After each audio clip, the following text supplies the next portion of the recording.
कर रहे हो, ठीक है ना।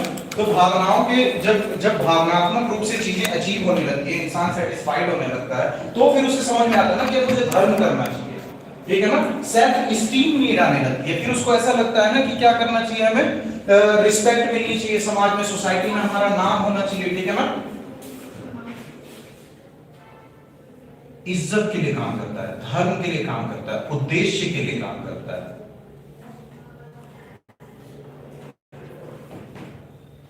ठीक है। उसके बाद उसे एहसास होता है कि ये व्यक्ति विशेष कौन है, स्वज्ञान। तो ये प्रायोरिटी होती है, ठीक है ना।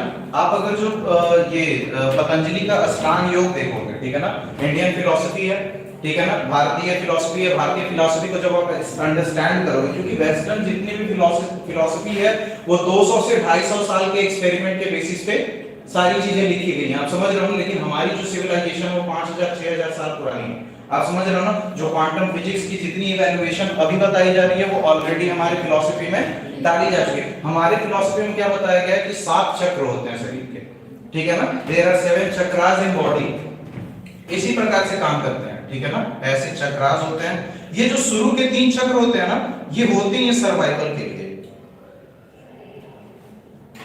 जिसकी ये तीनों चक्र जागृत हो जाते हैं। मूलाधार चक्र ये आपके बेस पे मिलेगा, उसके बाद फिर मणिपुर, अनाहत, ऐसे करके डिफरेंट टाइप ऑफ 7 चक्रास मिलेंगे आपको, ठीक है ना। जो ये स्टार्टिंग के 3 चक्र जागृत होते हैं, उसमें इंसान व्यक्ति विशेष क्या इन्हीं सारे तीनों नीड्स को पकड़ता है, ठीक है ना। अपनी भौतिक आवश्यकताएं पूरी होनी चाहिए। आप हमेशा अगर जो ये कहा जाता है ना कि लगभग 90% लोगों की चेतना मूलाधार चक्र तक निहित है, आप समझ रहे हो ना। आप देखोगे 90% लोग सोसाइटी में वही काम कर रहे हैं, डेली उठ रहे हैं, खा रहे हैं, सो रहे हैं, फिर उसके बाद अगले दिन उठ रहे हैं, खा रहे हैं, सो रहे हैं, फिर अगले दिन, समझ रहे हो ना। कोई पर्पस लाइफ का नहीं है। केवल 10% ऐसे लोग हैं जो हर सुबह इसलिए उठते हैं क्योंकि उनको लाइफ में कुछ चेंजेस चाहिए। आप समझ रहे हो ना। आपको किस कैटेगरी में बिलोंग करना है ये आपका डिसीजन मेकिंग डिसाइड करेगा, ठीक है ना। आपका डिसीजन मेकिंग किस प्रकार से होता है, तो जब भी आप बोलोगे ना तो दो हमेशा फीलिंग्स होती हैं। अभी राइट नाउ मैं स्टडी कर रहा था साइकोलॉजिस्ट में, हाँ, इन चक्रास के बारे में डिस्कस कर रहा था।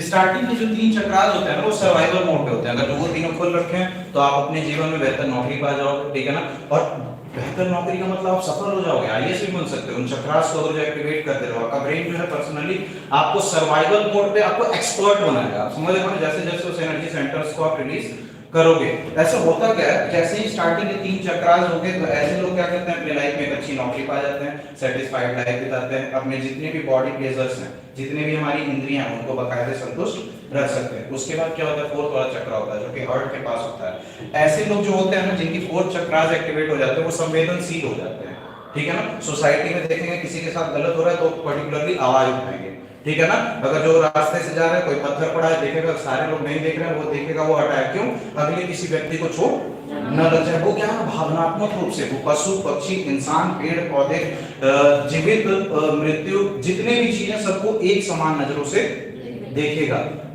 भावनात्मक रूप से जागृत हो जाता है। उसके बाद क्या होता है, यहाँ पे थ्रोट पे एक चक्रास होती है जो कि आपकी एक्टिवेशन के बाद क्या होता है ना, जब आप बोलोगे लोग आपको सुनना शुरू करेंगे, वो आपको पावर प्रोवाइड करेगा कि जब आप 10 लोगों के बीच में बोलोगे तो आपको अलग से लोग सुनना पसंद करेंगे। उसके बाद फिर यहाँ पे पीनियल ग्लैंड के पास उसके बाद वो चक्रास एक्टिवेट होती है तो बहुत सारे आपको एक्स्ट्रा पावर्स वगैरह प्रोवाइड होते हैं। फिजिकल चीजें वो नहीं देती हैं। मेरे कहने का मतलब क्या है कि ये स्टेज होता है बॉडी को भी, अगर जो हमारी इंडियन फिलॉसफी को देखोगे, ठीक है ना, तो वहां पे भी आपको पता चलेगा कि बेसिकली किस प्रकार से ये चीजें कार्य कर रही हैं। जब आप अब्राहम मैस्लो की ये बात करोगे, बेसिकली अब्राहम मैस्लो ने ये ह्यूमन का आइडेंटिफिकेशन दिया। इस आधार पे क्या होता है ना कि हर एक व्यक्ति किसी न किसी स्टेज पे है। आपके पास जो भी व्यक्ति आएगा आपकी अपनी समस्या लेकर के, वो इनमें से किसी स्टेज पे होगा। अगर ऐसा व्यक्ति होगा जिसको सिर्फ भौतिक आवश्यकता है तो क्या आप उसको पूरा कर सकते हो कि नहीं, ऑब्वियसली। और क्या है ना, आप जनता की सेवा के लिए ही हो, जनता की सेवा की, जनता आपके पास आ गई, सरकार की जितनी स्कीम्स योजनाएं हैं, आप क्या करोगे, डायरेक्टली बोलोगे ठीक है सर आपको 5 किलो गल्ला चाहिए, ठीक है, पब्लिक डिस्ट्रीब्यूटिव सिस्टम में नेशनल फूड सिक्योरिटी एक्ट के अंतर्गत में हम ये आपको प्रदान कर सकते हैं, ठीक है, ये लीजिए, और हो जाएगा। आप समझ रहे हो ना, बेसिक नीड्स। दूसरी चीज क्या है, सुरक्षा से रिलेटेड डिफेंस वगैरह में हम सारे इन्वेस्टमेंट वगैरह करते हैं, ठीक है ना। बहुत सारे ऐसे समय पे क्या हो रहा है ना कि बेसिकली एक क्वेश्चन आता है एथिक्स के अंतर्गत में कि आप क्या हो ना कि डीआरडीओ या फिर किसी ऐसे मिसाइल मेकिंग एजेंसी से बिलोंग करते हो जिसमें हथियार बनाए जा रहे हैं, ठीक है ना, हथियार बनाए जा रहे हैं। और हथियार क्योंकि वो एडवांस बेसिस पे बन रहा है, तो आपने ये डिसीजन किया है कि उस हथियार का एक्सपोर्ट हम अदर कंट्रीज में करेंगे, एक्सपोर्ट करेंगे। जाहिर सी बात है बाहर से पैसा आएगा और हमारी इकोनॉमी बूस्ट होगी। लेकिन एज ए एडमिनिस्ट्रेटर आप वहां पे क्या हो कि आप देख रहे हो कि अगर ये वेपन सप्लाई होगा, क्योंकि ये एडवांस मिसाइल सिस्टम है, ठीक है ना, ये बहुत ही बेहतरीन मिसाइल सिस्टम है, ये वेपन ऑफ मास डिस्ट्रक्शन हो सकता है। वेपन ऑफ मास डिस्ट्रक्शन क्या हो रहा है, अगर जो उस हथियार का आप इस्तेमाल कर रहे हो तो बहुत सारे लोग मारे, जैसे न्यूक्लियर वेपन हिरोशिमा नागासाकी पे गिरा था तो लाखों लोग मारे गए थे। आप समझ रहे हो ना पूरी की पूरी अर्थव्यवस्था पर। तो वेपन ऑफ मास डिस्ट्रक्शन को आपको यूज करना अलाउड नहीं है, वो एथिकल नहीं है। केमिकल वेपन आप नहीं यूज कर सकते। वियना कन्वेंशन हुआ था, उसके अंतर्गत में हम लोगों ने बैठे कि अगर जो दो देशों के बीच में युद्ध होता है तो कुछ चीजें हम फॉलो करेंगे, रात में हमला नहीं करेंगे, सिविलियंस पे हमला नहीं करेंगे। अगर जो कोई भी व्यक्ति है क्या होता है, अगर जो दूसरी तरफ से युद्ध लड़ रहा है वो किसी तरह से हमारे टेरिटरी में आ गया, वो सरेंडर कर रहा है, तो उसको बाइज्जत दूसरे देश को, अभिनंदन के केस में हुआ, वियना कन्वेंशन को ही फॉलो किया था हम लोगों ने। तो एक कोड एंड सारी चीजों को देख करके उस आधार पर डिसीजन लोगे कि किस प्रकार से आप इन सारी चीजों को देख सकते हो। कुछ क्वेश्चंस देखते हैं हम लोग सामने, उसके बाद समझते भी चलेंगे चीजों को, ठीक है।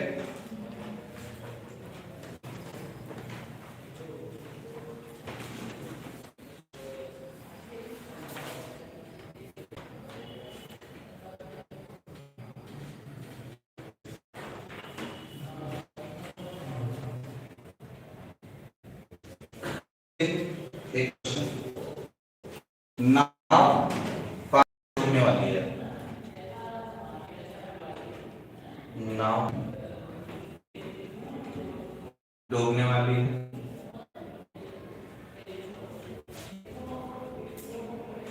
आप बचाव दल के प्रमुख हैं, कोडमेरान देख के आप बचाव दल के प्रमुख हैं,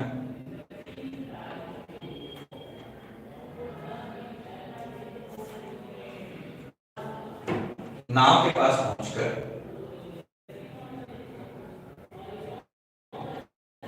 नाव के पास पहुंचकर आप समझ गए हैं कि संभवतः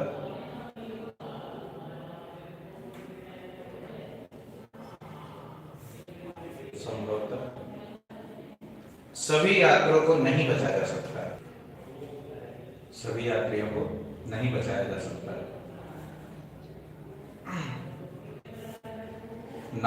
नाव में निम्नलिखित 6 लोग हैं, नाव में निम्नलिखित 6 लोग हैं।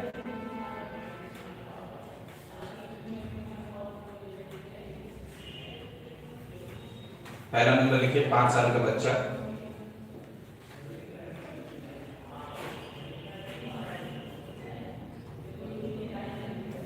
दूसरा लिखिए गर्भवती महिला जो बच्चे की मां है,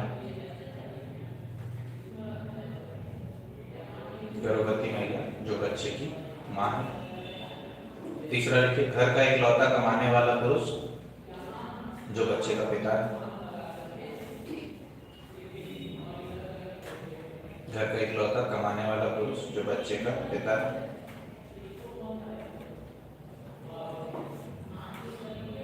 65 साल की महिला, चौथा ऑप्शन, 65 साल की महिला जो पुरुष की मां, कहीं छूटेगा तो पूछ लीजिएगा। 65 साल की महिला जो पुरुष की मां है।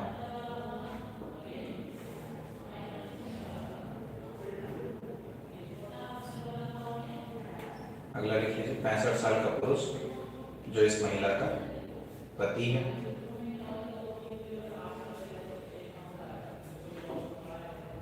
पति है। 6वां नंबर लिखिए नाव चलाने वाला नाविक, नाव चलाने वाला नाविक।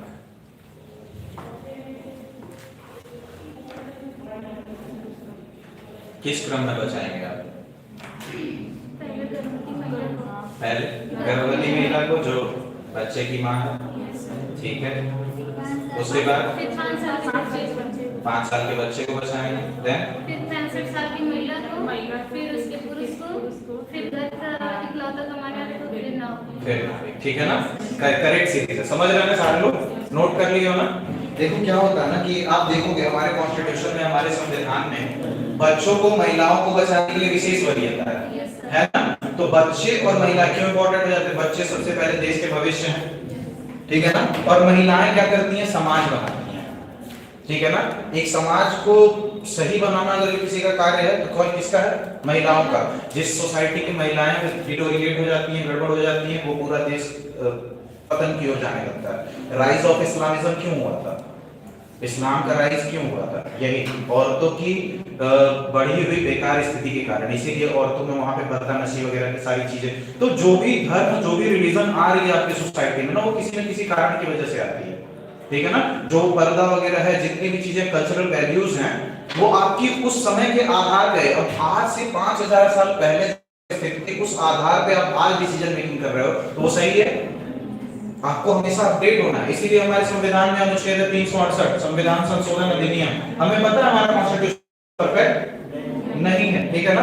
अब क्या होता है कि बेसिकली सब चीज सारे डिसीजन मेकिंग का होने के पीछे ना एक पर्टिकुलरली निचोड़ क्या है कि जब भी आप इंडियन फिलॉसफी देखोगे, ठीक है ना, इंडियन फिलॉसफी में खास तौर से एक मुनि है कपिल मुनि, ठीक है ना। उनकी एक फिलॉसफी है सांख्य फिलॉसफी, सांख्य योग बोलते हैं, ठीक है ना। सांख्य फिलॉसफी है। इसके अंतर्गत में इन्होंने क्या बताया है, ये जो वर्ल्ड है पर्टिकुलरली दो चीजों से मिलकर के बना है, ठीक है ना। एक है पुरुष, दूसरी है प्रकृति। पुरुष क्या है? ये चेतना, कंप्लीट कॉन्शियसनेस, आत्मा आप कह सकते हो हम सबकी, ठीक है ना। ये जो चीज है ना अप्रत्यक्ष है,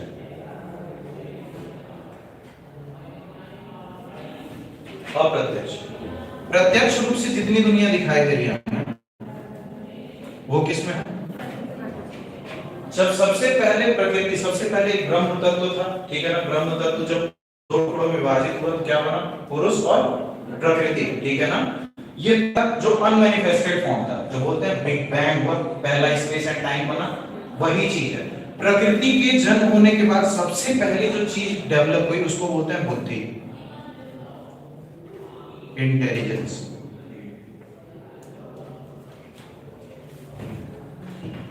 आप बताओ, इंटेलिजेंस ही नहीं रहता तो ये ब्लैक होल किस तरीके से बाकी सारे सोलर सिस्टम को हैंडल करता?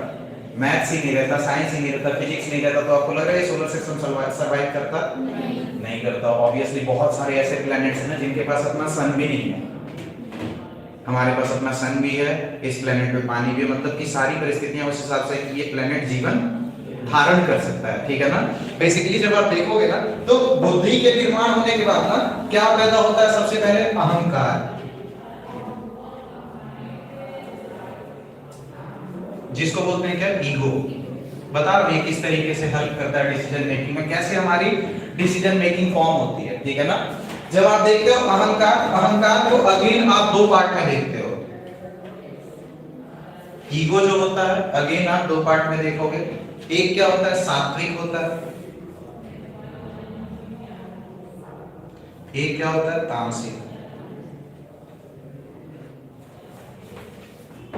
ठीक है। सात्विक में जब भी आप देखोगे तो सात्विक के अंतर्गत में क्या आता है? ये सात्विक में ही आता है माइंड, ठीक है। माइंड को आपको पता ही है, जितने भी माइंड में दो चीजों में आप डिवाइड कर सकते हो। एक क्या है? सेंसेस, और दूसरा क्या है? एक्शन, ठीक है। उसके बाद फिर जब तामसिक में आप बात करोगे तो ये सारे जितने पंच तत्व हैं आपके, ठीक है ना। पंच तत्व कौन से हैं? क्षितिज, जल, पावर, गगन, समीरा, ये सारी चीजें, ठीक है ना। एयर, वाटर, स्पेस, फायर, और ये बच गया एयर, वाटर, स्पेस, फायर, अर्थ, पृथ्वी, भूमि। अब समझते हैं इसको कि डिसीजन मेकिंग में किस प्रकार से हेल्प करेगा। जब भी आप इंडियन फिलोसफी की बात करोगे तो कपिल मुनि थे, बहुत ही ज्यादा ज्ञानी व्यक्ति थे। बेसिकली उन्होंने एक फिलोसफी दिया था सांख्य योग। वर्ल्ड को समझने का एक मतलब प्रकार दिया था कि ये दुनिया किस प्रकार से बनी, हमारा फॉर्मेशन किस प्रकार से और किस प्रकार से हमारे वृत्तियों का निर्माण होता है, कॉन्शियस हैबिट का निर्माण होता है, ठीक है ना। एक चीज होती है वृत्ति, एक चीज होता है संस्कार, ठीक है ना। तो वृत्तियों की वजह से कैसे हमारे संस्कार डेवलप होते हैं और हमारे संस्कार की वजह से कैसे हम निर्णय लेते हैं, ये चीज हम लोग अंडरस्टैंड करेंगे। सबसे पहले हम लोग देखेंगे कॉन्शियस चेतना। आप देखोगे ये वो चीज है जो अभी हम और आप कर रहे हैं 128 बीट पर सेकंड के बारे में जो डिस्कस करता हूं मैं, जो आप मुझे ये अभी सुन रहे हो, ये आप क्या कर रहे हो, चेतन होकर। कभी आप सोए रहते तो मेरे वर्ड्स आपके कान तक जाते हैं? नहीं जाते, ऑब्वियसली। आप सोए हो क्या आप बकवास कर रहे हो आपको पता नहीं है ना। लेकिन जब आप आंखें खोले हो, कॉन्शियस हो, तो आप एक एक वर्ड्स मेरे पकड़ रहे होगे और जब मेरे वर्ड जब आप सुन रहे हो, जैसे मैं बोला पेड़, तुरंत आपके दिमाग में पेड़ की फिगर आ जाती होगी, है ना।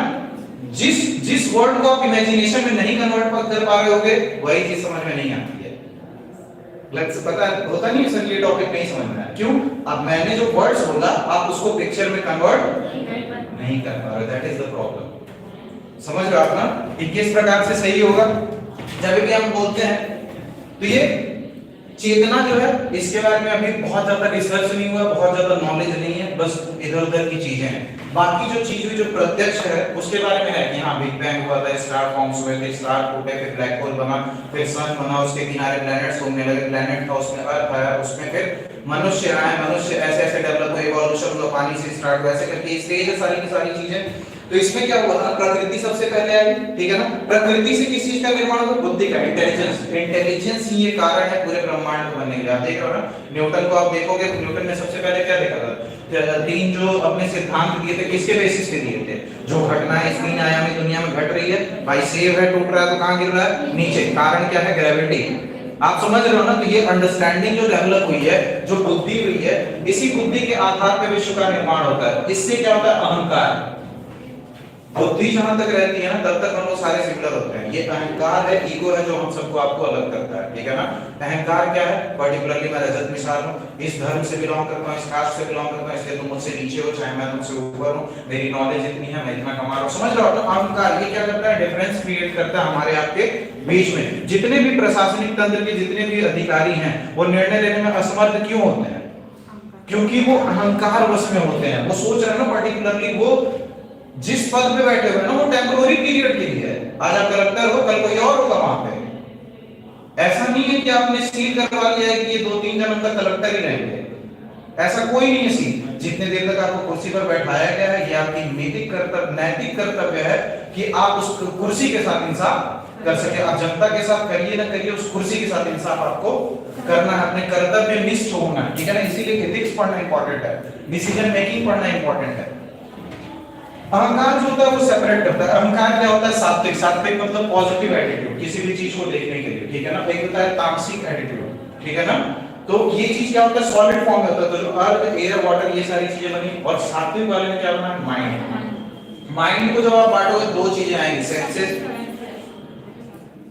या तो आप खाओगे कोई चीज क्योंकि वो आपको टेस्टी लग रही है, आपको दिन भर जैसे ही घर से निकलते हो लगता हो कोई नहीं तारीफ कर दे, यार बहुत स्मार्ट लग रहे हो, तुम बहुत पढ़ने में तेज हो, तुम तो निकाल लोगे, है ना। अच्छी बात है। जहां कोई बोला कि नहीं तुमसे नहीं हो पाएगा, तुरंत गुस्सा आ गया, आउटरेजियस होने लगे हम। हमारे हिसाब से चीजें नहीं है। सेंस ग्रेटिफिकेशन, ये क्या? माइंड जो किसके ऊपर वर्क करता है? इंद्रियों के ऊपर। आपकी इंद्रियों के हिसाब से कार्य हो रही है तो आपका टेम्परामेंट सही है, बहुत बढ़िया है, कूल इंसान है। जैसे ही आपकी इंद्रियों के हिसाब से नहीं हो रही है आपका टेम्परामेंट खो गया। ऐसे कैसे, है ना। तो ये सारी चीजें। दूसरी चीज क्या है? एक्शन बेसिस पे। एक्शन बेसिस पे कैसे काम करता है?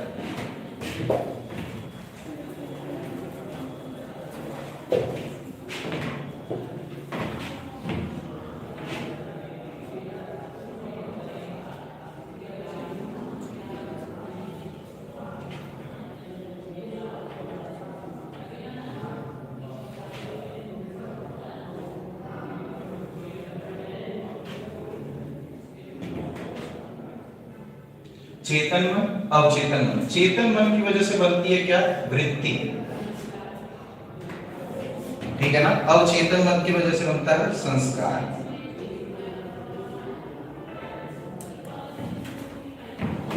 अब डिसीजन कैसे आप लेते हो लाइफ में, ये देखना पड़ेगा। अभी जितनी सारी चीजें मेरी सुन रहे हो, ये आपकी क्या है, कॉन्शियस वर्क है, चेतन, ठीक है ना। पूरा चैतन्य होकर के आप जो सारी चीजें सुन रहे हो ना, वो चीज क्या बना रहा है, मेमोरी,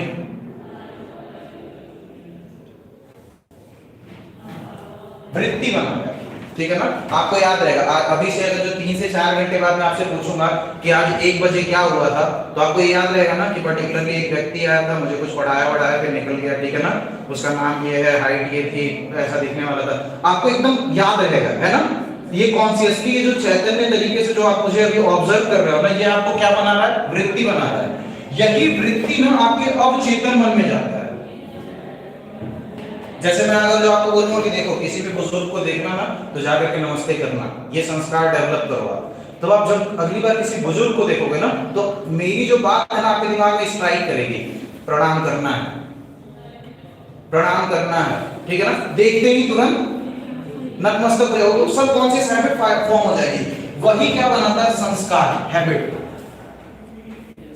अब एडमिनिस्ट्रेटिव प्रशासन में किस प्रकार से ये सारी चीजें काम करेगी, जैसे कि आप मान लो यूपीएससी का एग्जाम है, प्री मेंस इंटरव्यू, तीनों चीज आप क्वालिफाई किए, मतलब आप एक वेल वेरीफाइड और एजुकेटेड कैंडिडेट हो, ठीक है ना। एक ऐसे व्यक्ति जो 10-20 लाख लोगों के बीच में से मेरिट बेसिस पे सेलेक्ट होकर के आया, मतलब आपका आईक्यू मतलब ऑसम है, ठीक है ना। आईक्यू में कोई भी दिक्कत नहीं है। दूसरी चीज है, आपके ईक्यू को स्टेबलाइज करने के लिए, मेंटेन करने के लिए आपको दी जाती है ट्रेनिंग, ठीक है ना। आप ट्रेनिंग पीरियड से गुजरोगे, आपको ट्रेन किया जाएगा पर्टिकुलरली कि ये जनादेश है, ये गवर्नेंस ऑर्डिनेंस है, ये कॉन्स्टिट्यूशन है, ये आईपीसी है, ये सीआरपीसी है, ठीक है ना। ये फंडामेंटल राइट्स हैं, लीगल राइट्स हैं, इनके बेसिस पे आपको क्या करना है, निर्णय लेने हैं, ठीक है ना।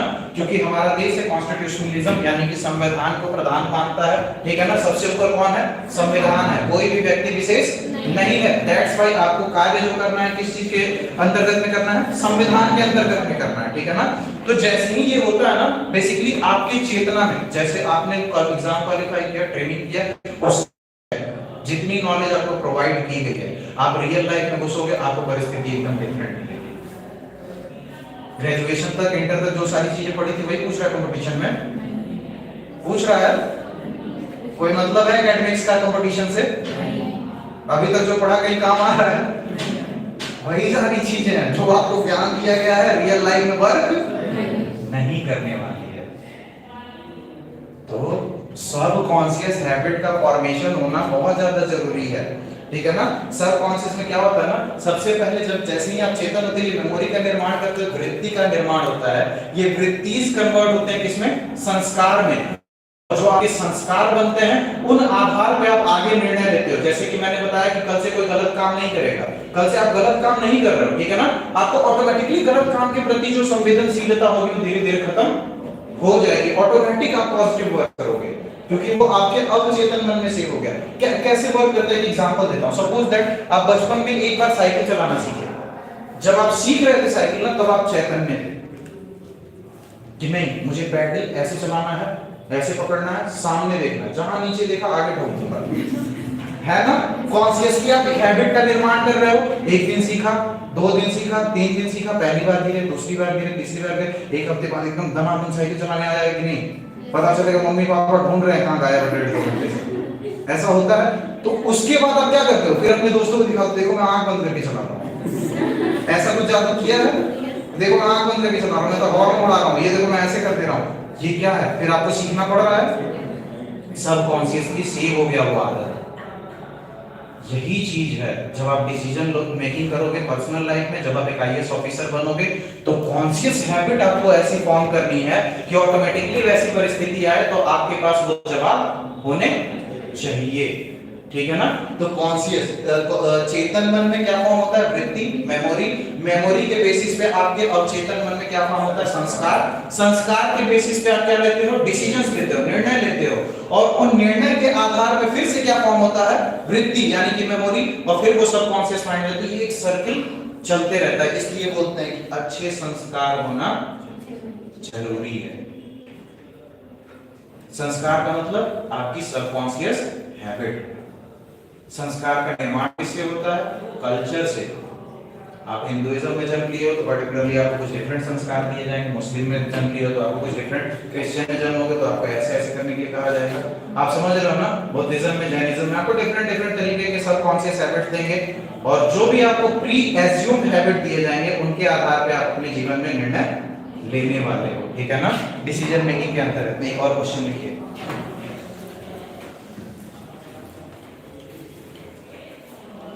आप भारतीय,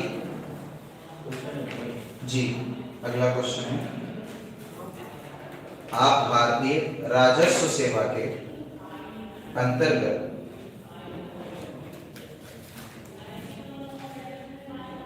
भारतीय राजस्व सेवा के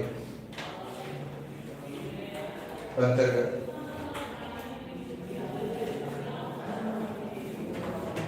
एक जिले में उपायुक्त आयकर के पद पर, एक जिले में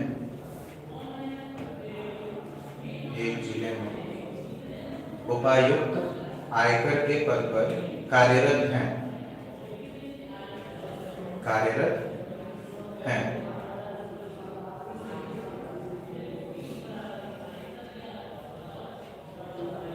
पूर्ण विराम दीजिएगा, आगे लिखिएगा। आपको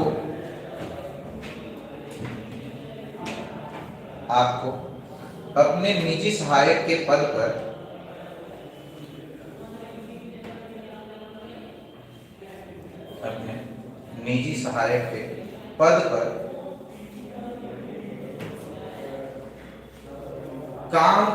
करने के लिए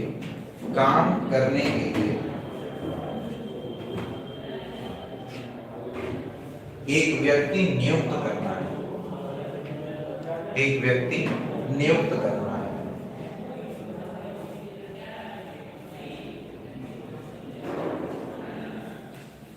प्राप्त हुए सैकड़ों आवेदन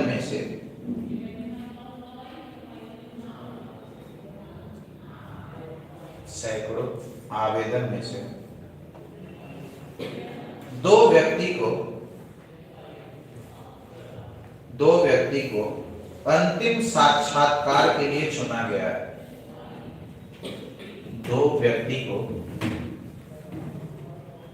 अंतिम साक्षात्कार के लिए चुना गया है।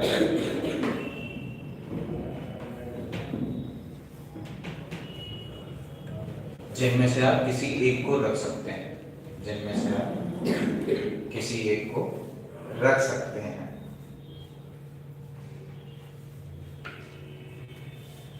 ठीक है। पहला, व्यक्ति को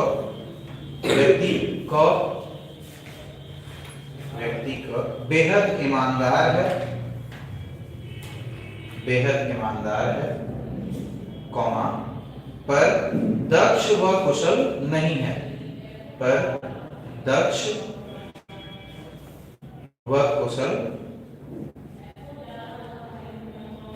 है, इसके विपरीत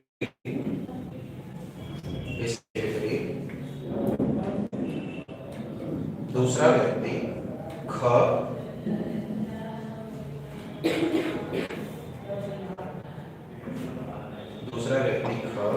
अत्यधिक दक्ष व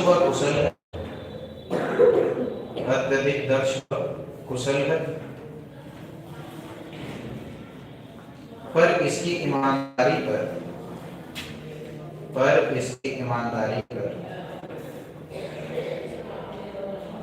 विश्वास करना संभव नहीं है।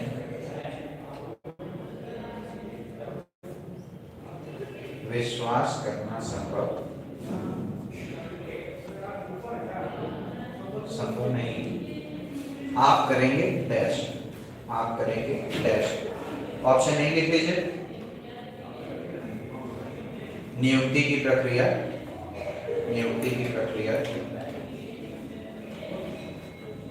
को स्थगित करके, ले लीजिए सर, प्लीज देखिए सर का कहाँ हेल्प करिए।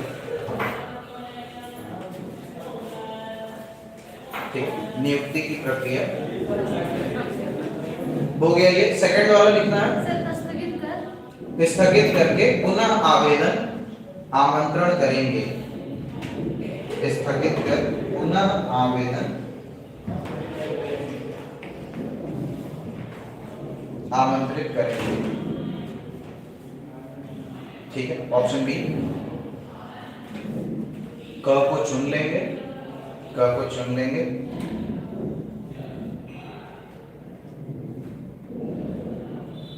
उसे प्रशिक्षण व अनुभव देकर ठीक है, उसे प्रशिक्षण व अनुभव देकर दक्ष बनाया जा सकता है, दक्ष बनाया जा सकता है। Option C. ख को चुन लेंगे, ख को चुन लेंगे, क्योंकि उसे उचित माहौल व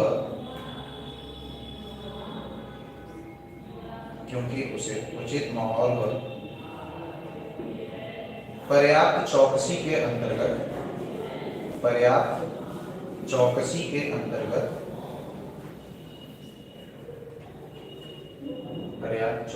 अंतर्गत ईमानदार बनाए रखा जा सकता है, ईमानदार बनाए रखा जा सकता है।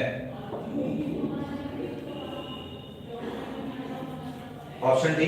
किसी को नहीं चुनेंगे, किसी को नहीं चुनेंगे,